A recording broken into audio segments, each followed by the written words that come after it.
हुन्छ, सभा हुन्छ, विशेष सभा हुन्छ, बुझ्नुभयो? ठुलो स्वर लगाउनु भन्ने छ। तपाईँ पनि ठुलो स्वर लगाउनु, सानो स्वरले सम्झाउने कोसिस गरेको, बुझ्नुभयो? किन अनावश्यक कि अनावश्यक कुरो गर्नुहुन्छ, मेरो अधिकार क्षेत्रभित्र पर्दैन, म कहाँबाट गर्छु? सुन्नुहोस् न, हेर्दाखेरि चाहिँ यतिका बजेट हुन्छ, उतिका बजेट हुन्छ, नो एक्सपेन्डिचर विदाउट लेजिस्लेसन मान्यता पढ्नु भएको छ। मैले एक पैसा पनि नि बिना जनप्रतिनिधिको स्वीकृति बिना खर्च गर्न सक्दिनँ। हो अनि जनप्रतिनिधि अहिले तपाईँ मलाई भन्छ यार, मलाई सुन्नुहोस्, 11 महिना 11 त्यसपछि तपाईँको अधिवेशन भयो होला त यहाँ, त्यो फाइन्ड आउट गर्नुहोस्। विधि पद्धति तौर तरिका किन बुझ्नुहुन्न तपाईँले? यो सबै बुझ्ने भए तपाईँ ठाउँ अरे यार, त त्यही कुरा सम्झाउनु कोसिस गरेको होइन तपाईँहरूलाई मैले। जनता अध्यक्षको जनता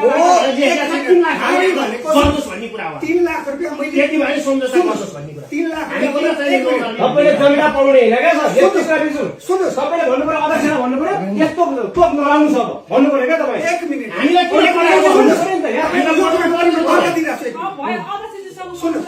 अध्यक्ष भन्ने कुरो जुन छ नि, अध्यक्ष पनि एक्लैले गर्न सक्नु